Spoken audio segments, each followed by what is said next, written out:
How is it possible that after 100 years, archaeologists changed their minds about a find? What was discovered in Egypt 100 years ago turned out to be a lie, and now archaeologists are trying to change our history. About this and other finds of archaeologists, see in this video. Hi friend, you're on the KirTop channel. Tutankhamun was not disabled. Today we have on our agenda one of the most mysterious pharaohs of ancient Egypt, Tutankhamun. Many of you have probably heard that Tutankhamun was a weak and sick boy who had difficulty moving due to bone diseases, but recent research and reconstruction of his face has led us to a startling discovery. That might not be the case at all. When archaeologists opened Tutankhamun's tomb, they found 130 sticks that they thought helped him move. But Egyptologists at the Cheltenham Science Festival are now arguing that this may have been an incorrect assumption. Imagine the so-called clubfoot could be the result of the mummification process itself. What we thought were signs of weakness could actually be distortions caused by resin and tight bandaging. Sophia Azes, a mummy researcher, is sure that in fact there is no evidence that Tutankhamun was disabled. Those sticks that were found on him could just be a symbol of his royalty. And although the mummy of Tutankhamun is missing one toe on his left foot, scientists suggest that it could have been lost in the process of moving the body or even taken as a souvenir. And these canes that were found on him were not assistants in movement, but status symbols. They depict his enemies, which gives us reason to think that Tutankhamun was not a wimp, but a battle-hardened warrior. Since the discovery of Tutankhamun's tomb in 1922, scientists have continued to explore its contents, and each time they make more and more new discoveries. Today we know that Tutankhamun ascended the throne in 1336 BC when he was only 9 years old and died at 19. But he was not just a pharaoh, he was a warrior. Leather armor and weapons were found in his tomb, which confirms this fact. And how many more such discoveries await us, we can only guess.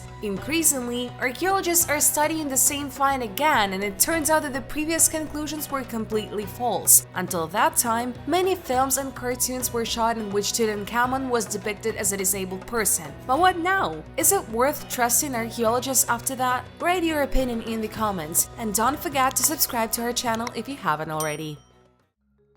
Afraid to touch it.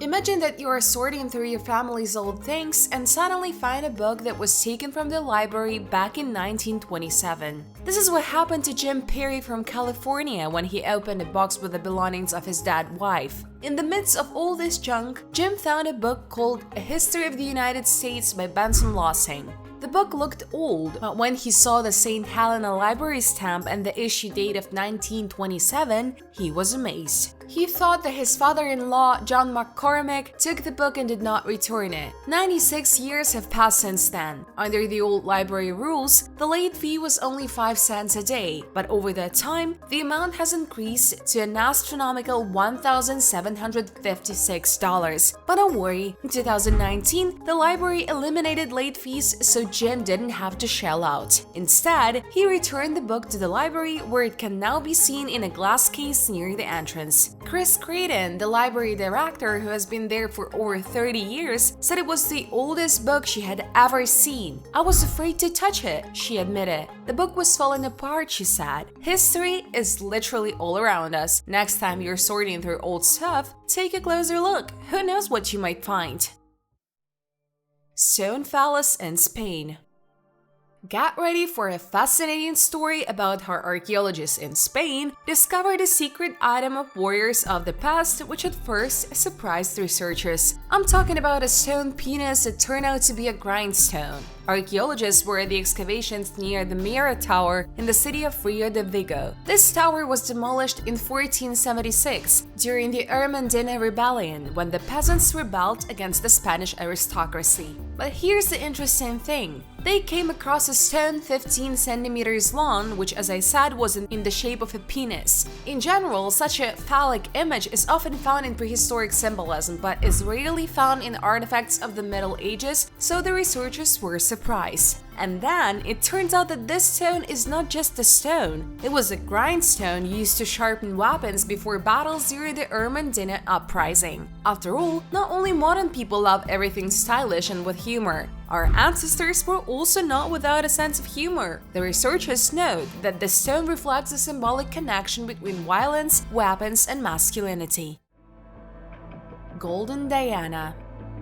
The next story is about an amazing woman who was so beautiful and attractive that she captured the heart of the French King Henry II himself. Her name is Diane de Poitiers. Imagine, Diana was 20 years older than the king, but despite this, Henry was devoted to her for 2 decades. He literally carried her in his arms, gave gifts, and built palaces. Even after his death and exile from the royal court, Diana retained her beauty and elegance, which many young court women could only envy. The woman carefully looked after herself. She wore a sun mask, ate right, devoted a lot of time to horseback riding, and of course, used all the possibilities of cosmetology of that time. And so in 2009, scientists decided to penetrate the secret of Diane's beauty and analyze a strand of her hair. The results of the analysis were simply amazing. Scientists have found that the content of gold in the body of Diana was 250 times higher than normal. How did this happen? This can be partly explained by the fact that the aristocrats of that time often used gold in their daily lives. They ate from gold utensils, wore gold jewelry, and used cosmetics with gold. But there was something else. In the old archives, there are records of the golden drink that the Parisian alchemists made especially for Diana. This elixir of beauty and youth included gold foil, lemon juice, wine, and other ingredients that were supposed to act as a slow-acting poison. In the portraits of Diana, her skin looks white as porcelain, which is most likely the result of anemia due to the constant use of this beauty drink. But despite this, Diana not only retained her beauty, but also lived to be 67 years old, while the average life expectancy for women was only about 33 years. It seems that Diana had another secret that is still a mystery to modern science. So if you ever come across a golden drink, think twice before trying it. Graphitephallus. And now another story about the phallus, this time graphite one. In northern Mongolia, at the archaeological site of Tolbor 21, scientists have discovered an artifact that is already 42,000 years old. And you know what? This is the oldest symbolic phallus in Eurasia. When Alexander Fedorchenko, a specialist in the study of traces of human activity, first saw the object under a microscope, he immediately realized that it looked like a phallus. But other scientists did not believe him at first. They thought that it was just an engraved stone. After doing research, they found that the item was broken and used as a pendant. An interesting fact, guys, the object is made of graphite, and the nearest deposit of this mineral is located at a distance of 100 kilometers from Tolbor 21. Here's a riddle for the detective of archaeology, but the most important thing is that now this is the oldest image of the phallus in Eurasia and the only phallic pendant in the world from the Paleolithic era, discovered in a layer of earth that is already 42,000 years old. Scientist Yevgeny Rybin clarified that this discovery shows that already in those ancient times, gender signs, both male and female, played an important role in human symbolism. Mysterious Book of Thoth. In the world of archaeology, discoveries happen from time to time that change your understanding of the past. Today's story is the discovery of the Book of Thoth, a stunning artifact that was found in the bowels of the Luxor temple by the famous Egyptian archaeologist Hassan Mahmud.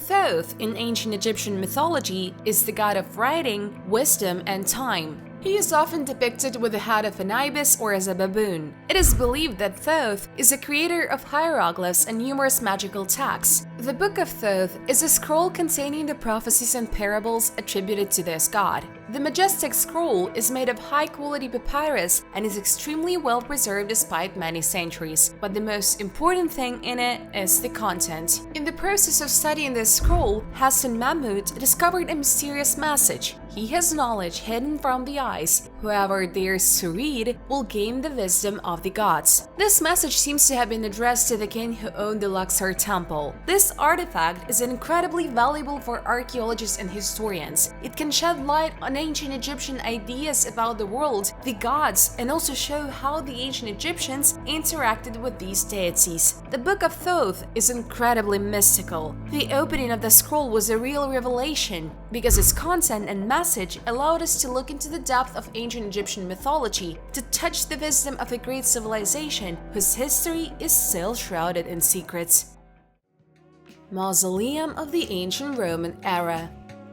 Let's go on a virtual journey to the center of London, where archaeologists have stumbled upon a unique find, a mausoleum from the era of the Roman Empire and in excellent condition. Imagine in the heart of modern London. In the Southwark area, scientists have discovered a Roman mausoleum, the walls and floors of which are surprisingly well preserved. During the time when Britain was a Roman colony, this place most likely served as a last refuge for the wealthy inhabitants of Londinium. And after the restoration, we will be able to see it as a permanent exhibition. All this action took place under the strict guidance of specialists from the London Archaeological Museum. And the most interesting thing is that this is not just another mausoleum. This is the best preserved Roman mausoleum with a unique mosaic floor and traces of steps. The most incredible thing is that under the first mosaic floor, archaeologists discovered another one with a similar pattern. Perhaps at one time they decided to renovate or even rebuild the mausoleum. It seems to have been quite an imposing building, perhaps even two-story. Such that just in the tomb, strange, but they did not find sarcophagi, but more than 100 coins, fragments of ceramics, tiles, and metal were found. And also, in the same area in 2022,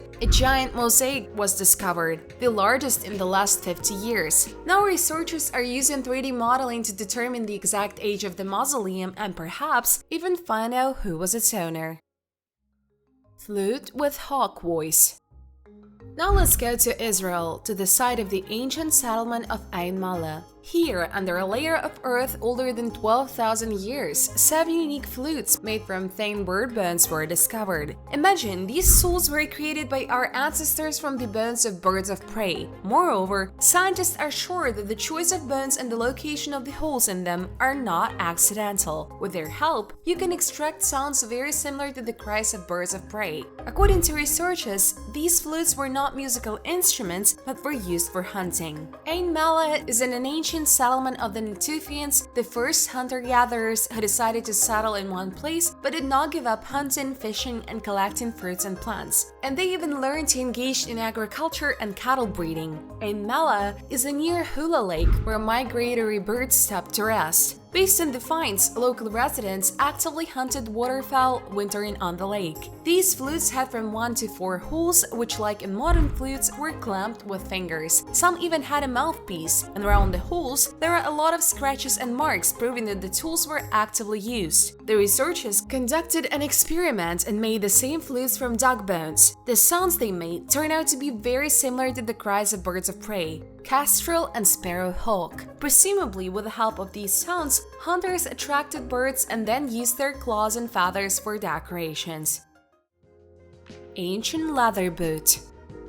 The next find was found in Kent, UK. An incredible discovery has been made here. Part of a 3,000-year-old leather boot, possibly the oldest shoe ever found in British soil. Quite by accident on the beach, a local archaeologist stumbled upon this shoe. He could not even imagine that this is a real treasure of the Bronze Age. To confirm his assumption, he sent the find to Scotland for radiocarbon analysis. After that, he got the answer from them that the shoe is really from the late Bronze Age. As the archaeologist said, this is a real rarity because textiles rarely survive thousands of years. Another interesting detail, our find is the smallest Bronze Age shoe in the world. The sole is only 7 centimeters. According to scientists, this shoe was worn by a toddler aged 2-3 years. Now researchers are trying to establish what animal skin the shoes were made from, and after all the scientific research, it will go to the British Museum. Did you know that up to this point the oldest shoe in the UK was considered a 2,000-year-old find from the Somerset quarry?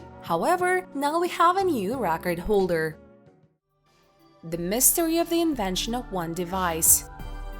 This is the story of Samuel Morse and his amazing Morse code, which is a unique code of dots and dashes. Morse was not just an inventor. There was a period in his life when he was a famous portrait painter, creating masterpieces and making money on portraits of influential personalities. Through this, he saved up enough money to marry the woman he loved, Lucretia Walker, and they had 3 wonderful children. But life has prepared for him a severe test. In 1825, while in Washington, Samuel received a letter from his father. The letter stated that Lucretia had suffered a heart attack. Samuel raced home to New Haven, but it was too late. Lucretia was buried before his arrival. This tragedy made him think, what if the letter was delivered not by a courier who traveled for several days, but by a technical device that would be much faster? Maybe then he would have had time to say the last sorry to his beloved. From that moment on, painting faded into the background and Morse plunged into the study of ways to quickly transmit information over a distance. So, after many years of hard work, the world saw the Morse electromagnetic telegraph and its unique alphabet consisting of dots and dashes. Morse code is not commonly used today. However, sailors, radio amateurs, and history buffs still use it. And while it may seem a bit out of date now, the impact it has had on technology and society has been incredibly important. This is a reminder of how a personal tragedy can become an engine of progress and change the world. And at the end of the video, by tradition, I want to ask you to write a kind comment that helps in promoting our channel. Subscribe to it and tell your friends about us. Thanks for your views. Bye everyone!